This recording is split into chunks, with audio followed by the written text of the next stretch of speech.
दिव्यपुरी आध्यात्मिक केन्द्रबाट सञ्चालित युट्युब मार्फत प्रसारण भइरहेको दिव्यपुरी टिभीमा यहाँहरूलाई स्वागत छ। भागवत भक्त सज्जनहरू, दिव्यपुरी टिभीको आजको कार्यक्रम गीता जयन्तीसँग सम्बन्धित छ। यही सन्दर्भको गीताको ज्ञान, गीताको महत्त्वको बारेमा अलिकति हामी चर्चा गर्नेछौँ। त्यसपछि 5वटा ग भनिन्छ: गीता, गङ्गा, गायत्री, गाई र गोपी चन्दन। यी 5वटा ग अत्यन्तै प्रचलित छन्। संक्षेपमा यसको पनि हामी महत्त्व श्रवण गर्नेछौँ भक्तहरू। त्यसभन्दा पहिला गणपति वन्दना। गजाननं भूतगणाधिसेवितं कपित्थजम्बूफलचारुभक्षणम् उमासुतं शोकविनाशकारकं नमामि विघ्नेश्वरपादपङ्कजम्।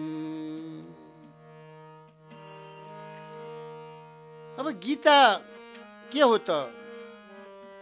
गीता चाहिँ संसारको सबैभन्दा उत्कृष्ट कृति मानिन्छ। गीतालाई जीवनको सारभूत तत्त्व बुझ्नका लागि गीताको अध्ययन आवश्यक छ। गीताले के भन्छ त? मा फलेषु कदाचन, कर्म गर, तिम्रो कर्तव्य कर्म गर्ने हो, तर फलको आश नराख। मा फलेषु कदाचन, गीताको सारभूत तत्त्व भनेको यही नै हो।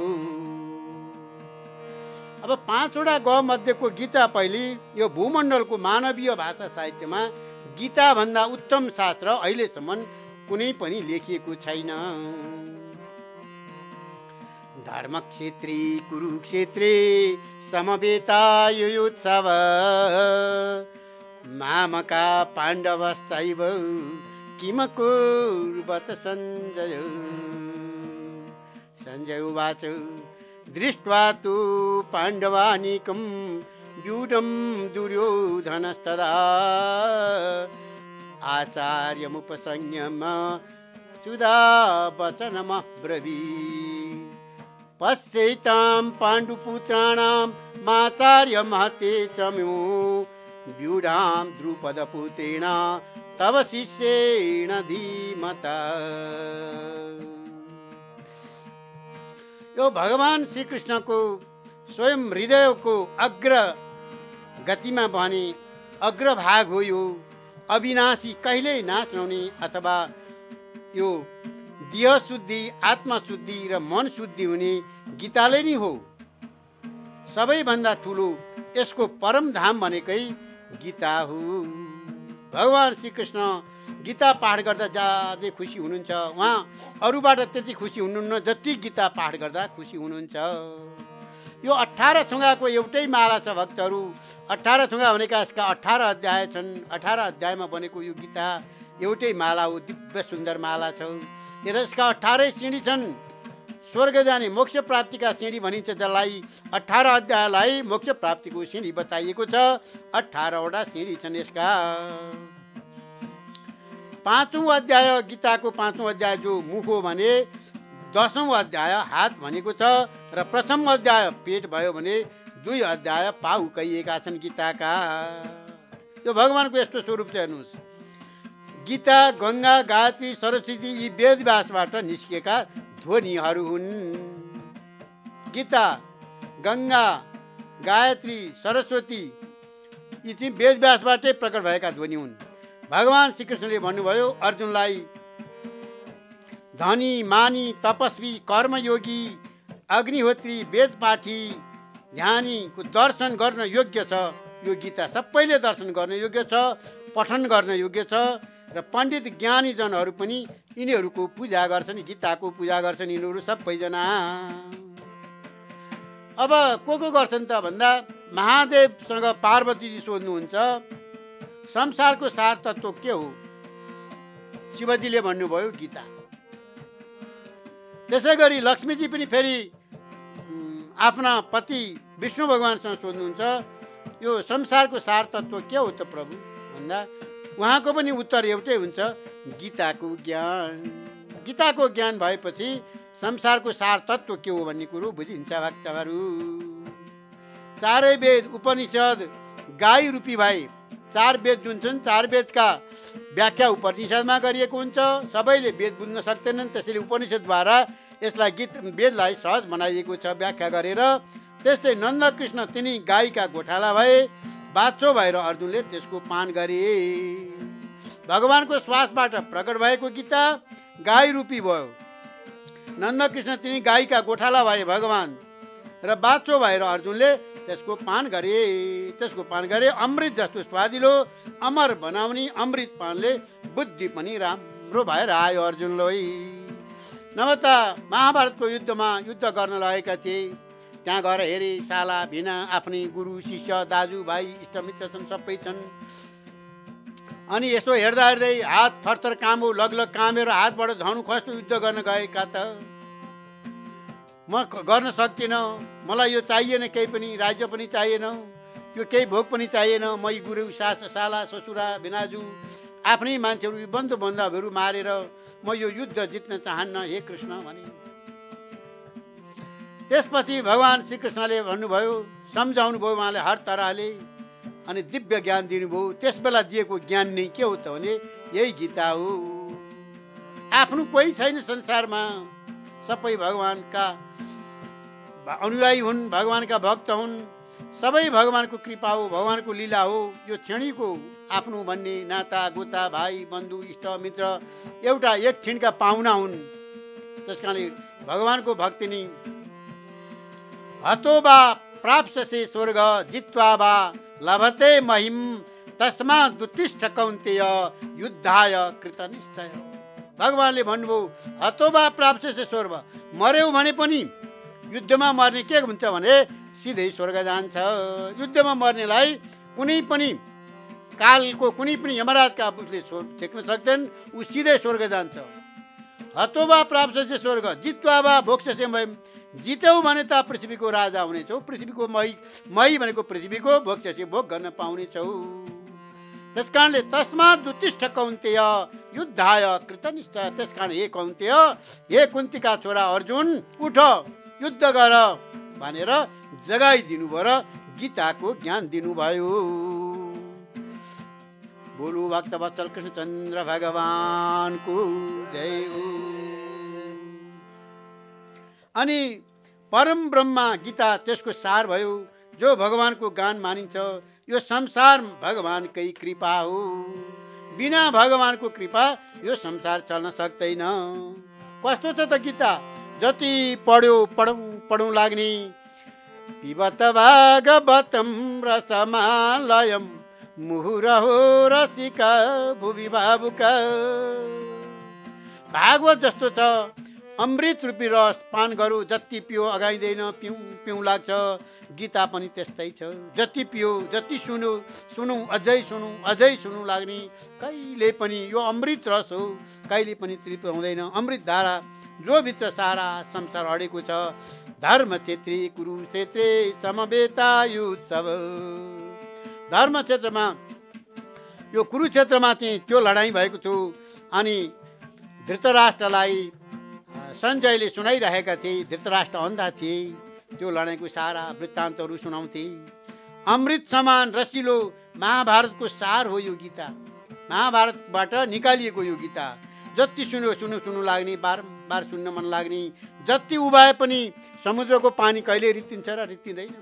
त्यस्तै यो ज्ञान रूपी गङ्गा सागर कहिले पनि रित्तिँदैन गीता। त्यही ज्ञान रूपी गङ्गामा स्नान गर्दा मन चङ्गा हुन्छ। त्यसैले तीर्थ जाने, सागर जाने, समुद्रमा स्नान गर्ने भन्छन् मान्छेहरू। यो सर्वव्यापी ज्ञान भित्री मनले बुझ्नुपर्छ। सुनि चैव सोपाके च पण्डिता समदर्शिन।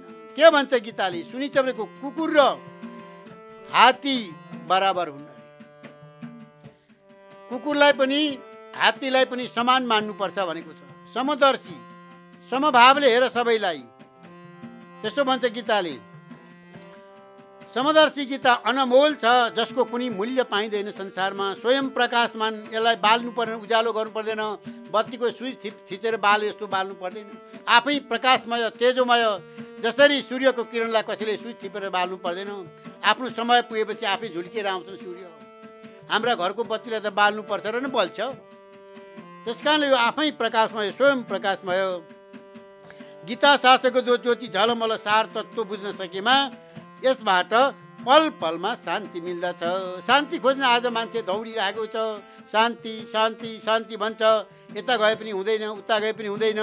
सबै टेन्सन, घर व्यवहार, स्वास्नी, छोरा छोरी, धन सम्पत्ति, वैभव, पद, प्रतिष्ठा, यसले गर्दा मान्छे असन्तुष्टि छ। सधैँ शान्ति कहाँ पाइएले भनेर पहिला कमाइ धमाइ गर्छ अनि शान्ति खोज्न थाल्छ मान्छे। भगवान् श्रीकृष्णले अर्जुनको सारथी भएर ब्रह्माण्डको पथ देखाउनु भइदियो। सारा यो विश्व ब्रह्माण्ड कस्तो छ त भनेर देखाइदिनु भयो सबै, अनि ब्रह्माण्डको पथ देखाउनु भएको छ। त्यसैले गर्दा अर्जुनको नाउँ गीताबाटै चलेको हो, नभए अर्जुनलाई कसले चिन्थ्यो त? ज्ञान, कर्म र भक्ति तिनै थुङ्गाको गीता रूपी ज्ञानमा राखिएको छ। भक्तहरू घर घर चर्चा गर्छन्, गुण गाउँछन्, श्रीकृष्णको लीला अपरपार छ। महायोगी, तपस्वी, कुशल साधु सन्तहरू जो छन् ती यलोक र परलोकको निर्माणको अन्त यसैमा छ। वेदान्ती, धर्मनिष्ठ, कर्मयोगी, ज्ञानी जति छन् सुमार्गको प्रेरणाको स्रोत गीतालाई मान्दछन्। यो पहिलो गह, 5 वटा गह मध्ये मैले पहिलो गह गीताको अलिकति छोटकरी संक्षिप्त प्रसङ्ग चर्चा गरेँ भक्तहरू। अब गाई को हुन् त? गाई लक्ष्मी स्वरूपा, जगत जननी। सबै प्राणीका लागि गाईको दुध त्यत्तिकै प्रिय छ भक्तहरू। तर गाई वध गर्दैछन् मान्छेहरूले। गाई आमा समान छन्, जसले दिएको दुध पवित्र छ, जसको गहुँत पवित्र छ। गोबरले कृषि कर्महरू गरेर हाम्रा बालीहरू उन्नत भइरहेका छन्, तिनै गौमातालाई आज वध गरिँदैछ। यो कति दुःख लाग्दो कुरो छ सुन्दाखेरि। गहुँत, गोबर जन्मदेखि मृत्युसम्म गाईको अत्यन्त ठुलो महत्त्व छ। गाईको गोबरमा लक्ष्मीको वास हुन्छ। पवित्रताको अर्को नाउँ हो गाई। गाई सबै प्राणीलाई नभई नहुने, जन्मदेखि मृत्युसम्म गाईले लिने, केही पनि लिनुहुन्न गाईले। सबै दिन्छन्। दुध दिएकी छन् हामीलाई, घिउ दिएकी छन्, अनि मोही दिएकी छन्, गोबर दिएकी छन्, गहुँती दिएकी छन्, सारा कुरा दिन्छन्। यतिसम्म कि मरेपछि उनका हड्डीहरू पनि काम लाग्छन्, छालाहरू पनि काम लाग्छ। गाईका जति रहन्छन् शरीरमा त्यति देवताहरूको वास छ। आमाले आफ्ना सन्तानलाई कति दिन्छन्, त्यस्तै गाईले पनि हामीलाई, हामी गौमाता भन्छौँ। हामीले गाईलाई अपमान गर्ने, हेला गर्ने, पिट्ने कहिले पनि गर्नु हुँदैन। यदि पिट्यो भने उनले सहेकी छिन्, दुध दिइहाल्छन्। त्यस कारणले गाईको वर्णन गरेर सकिन छैन। आज गाईलाई रक्षा गर्नेहरू थोरै मात्रै छन्। जसरी गङ्गाले शुद्ध पार्दछन् मान्छेको शरीरलाई, पापलाई, गाईले पनि हाम्रो पापहरू पखालेर ल्याइदिन्छन्। लक्ष्मी स्वरूपा हुन्। मर्ने बेलामा बैतरणी तार्ने को हुन्छ भन्दा गाई। त्यसैले गाई दान गरिन्छ। यज्ञादि गर्दा सबभन्दा पहिला गौदान गर्नुपर्छ। अहिलेसम्म त्यस दिनसम्म गरेका जति पनि पापहरू छन् ती सबै पापहरू गौमाताले लिइदिनुहुन्छ र गौमाता ब्राह्मणलाई दान दिएर पठाइसकेपछि त्यो यज्ञ गर्न शुद्ध मानिन्छ त्यो मान्छे। त्यस कारणले गाई दान सबै ठाउँमा नपाइने हुनाले गाई स्वरूप, लक्ष्मी स्वरूपा द्रव्य राखेर, पैसा राखेर पहिला गौदान गरेर, तिथि श्राद्ध हामी जे कर्म गर्छौँ पहिला गौदान गरेर गरिन्छ। किनभने देह शुद्धि, पहिला देहलाई शुद्धि गर्नु पर्यो। शुद्धि नगरिकन गरेको कर्मको फल पाइँदैन। अब गङ्गा, त्यस्तै गङ्गा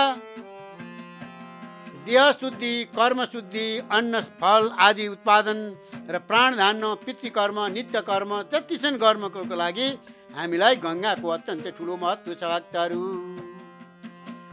पानी नपाए हामी छटपटिएर मर्छौँ, केही छिन मात्रै हो हामीले बाँच्ने। कति महत्त्व छ गङ्गाको। शिवजीको जटाबाट प्रकट भएकी ती गङ्गा, जन्मु ऋषिले तपस्या गरेर प्रकट भएकोले गङ्गालाई संस्कृतमा जाह्नवी भन्ने भनिन्छ। जाह्नवी फेन लेखे यन्मुर्ध्नी ससिना कला जसको शिरमा चन्द्रमाको कला छ त्यस्ता शिवजीको जटाबाट प्रकट भएकी ती जानभैवी गङ्गा र अर्की चाहिँ वशिष्ठ ऋषिकी छोरी वशिष्ठ ऋषिसँग स्वर्गबाट पछि लागेर आएकी हुनाले ती भागीरथी पनि भनिन्छ गङ्गालाई। अर्को नाउँ भागीरथी हो गङ्गाको। त्यसमाले जल बिना कुनै प्राणीको कल्पना पनि गर्न सकिँदैन। अन्न अरूको त कुरै छोडौँ, प्राणी नै रहन सक्दैन, तथापि गङ्गा पनि केही होइनन् भन्नेहरू पनि छन्। हामी फोहोर लाग्यो हातमा भने पहिला गङ्गामा लगेर धुन्छौँ होइन। त्यसमा कति महत्त्व छ त गङ्गाको भन्दा हाम्रो पाप पनि तिनी गङ्गाले पखालिदिन्छन्। गङ्गामा गएर स्नान गर्नाले हामीले जन्म जन्मान्तरसम्म जानी नजानी गरेका जति पनि पाप छन् ती गङ्गाले पखालिदिने हुनाले ती पनि माता समन्छन्। माता जति पनि सहन्छन्, पृथ्वी माताले सहेकी छिन्, गाई माताले सहेकी छिन्, गङ्गा माताले पनि त्यहाँ फोहोर मैलो हालिदिए पनि सहेकी छिन्, गङ्गाजल हालिदिए पनि सहेकी छिन्, मदिरा आदि हालिदिए पनि सहेकी छिन्। सबै कुरा सहने को छ त भन्दा गङ्गा हुन्। गङ्गा वेगेन शुद्धति, जति बग्दै जान्छन् त्यति पवित्र हुन्छ गङ्गा। त्यस कारणले गङ्गामा गएर हामी गया श्राद्ध आदि श्राद्ध गर्छौँ, त्रिवेणीमा श्राद्ध गर्छौँ। पितृहरूलाई पनि मोक्ष प्राप्त गर्नको लागि पनि नरक परेका छन् हाम्रा पितृहरू भने पनि गङ्गामा गएर स्नान गर्नाले त्रिवेणीमा स्नान गर्नाले मोक्ष प्राप्त गर्दछन्। र यो जलको अत्यन्तै गङ्गाको महत्त्व छ। अब गाई गीता र गङ्गा भए गायत्री। त्यस्तै गायत्री हामीले सके त 3 समय गायत्री जप्नु भनेको छ, बिहान बेलुका र मध्याहमा। अब हामीले समय परिस्थितिले गर्दा हामी गृहस्थीहरूले त्यो सम्भव छैन। तैपनि गायत्री माताले पनि के गर्छिन् भने हामीले दिनभरि गरेका जति पनि पाप छन् ती पाप चाहिँ त्यो गायत्रीको जति माला जप्छौँ त्यो मालाले पखालेर बढारेर लगिदिन्छ। अनि गायत्री माताले हामीलाई दिनभरि कृषि कर्म गर्नु पर्यो, त्यहाँ कति जीवजन्तुहरू मरेका हुन्छन्, हिँड्नु पर्यो, त्यहाँ पनि मरेका हुन्छन्। अनि कतिलाई केही अपशब्द बोलिएको होला, कसैलाई केही गरेको होला, ती सारा हाम्रा जति पाप छन् बिहानभरिका दिनभरि गरेका पाप बेलुकाको गायत्री मन्त्र जप्नाले ती माताले पखालिदिनुहुन्छ, क्षमा गरिदिनुहुन्छ। त्यसै गरी अब बेलुका हामीले बेलुका दिनमा रातमा गरेको पाप जो छ त्यो चाहिँ भोलिपल्ट बिहानको गायत्री माताले त्यसलाई शुद्ध गरेर क्षमा गरिदिनुहुन्छ। त्यसै कारणले दिनभरि मध्याहमा पनि सके गर्ने हाम्रा जति पनि अपराधहरू छन् अनि ती सबै कर्म गर्नुभन्दा पहिला गायत्री जप्नुपर्छ। त्यसैभन्दा उठेर बिहान पहिला आफ्ना गुरुको मन्त्र उच्चारण गर्ने, मन्त्र जप्ने, गुरुले दिएको मन्त्र। गुरु मन्त्र नलिकन मोक्ष प्राप्ति हुँदैन भनेको छ। गुरु ज्ञान बिना हुँदैन। हामीसँग औषधि त छ, तर कुन औषधि के रोगको लागि खाने भनेर डाक्टरले नलेखेसम्म हाम्रो रोग निको हुँदैन। डाक्टर भनेको को त भन्दा गुरुले नै यो मार्गमा जानुपर्छ भनेर सिकाइदिएको हुन्छ। त्यसैले गुरु ब्रह्मा गुरु विष्णु गुरुदेव महेश्वर गुरु साक्षात् परब्रह्म तस्मै श्री गुरवे नमः। हरौ रुष्टे गुरु स्त्राता गुरु रुष्टे न कश्चन तस्मात् सर्व प्रयत्नेन श्री गुरु शरणं व्रज। शिवजी रिसाउनु भयो भने गुरुले खुसी पार्नुहुन्छ अरे भक्तहरू, तर गुरु रिसाउनु भयो भने कसैले पनि खुसी पार्न सक्दैन। त्यस कारणले श्री गुरु शरणं व्रज, पहिला गुरुको शरणमा जाऊ, शरणागति मन्त्र ल्याऊ, गुरु ज्ञान सिक, अनि मात्र तिमी कर्म गर, गायत्री जप जे गर्छौ गर भनेको छ। त्यस कारणले गुरुलाई पनि त्यति महत्त्व दिएको छ। अब गायत्री, गङ्गा, गाई, गीता यी हामीले यिनको चर्चा गऱ्यौँ। अब गोपी चन्दन जुन छ त्यो गोपीहरूका पद चिन्हको धुलो रजवतु गोपिनीहरूका साक्षात् गोपिनीहरूले वृन्दावनमा जो गोपिनीहरू बिहार गर्न आउँथे, रमण गर्न आउँथे, भगवानसँग क्रीडा गर्न आउँथे, तिनीहरूका गोपी चन्दन चाहिँ त्यहाँबाट प्राप्त हुन्छ। त्यो गोपी चन्दनले के गर्छ त भन्दा शिरमा लगाएको हाम्रो गोपी चन्दनले हामीलाई दिनभरि चन्दनम बन्दते नित्यम पवित्रम पापनाशनम आपदु हरतु नित्यम लक्ष्मीर बसतु सर्वदा। चन्दन नित्य बन्दनीय छ। आपदहरू हाम्रा सम्पूर्ण आपद विपदहरूलाई हरण गरिदिन्छ। अनि हामीलाई नियममा बसालेको छ, चन्दन लगाएको छ, टिका लगाएको छ, माला लगाएको छ।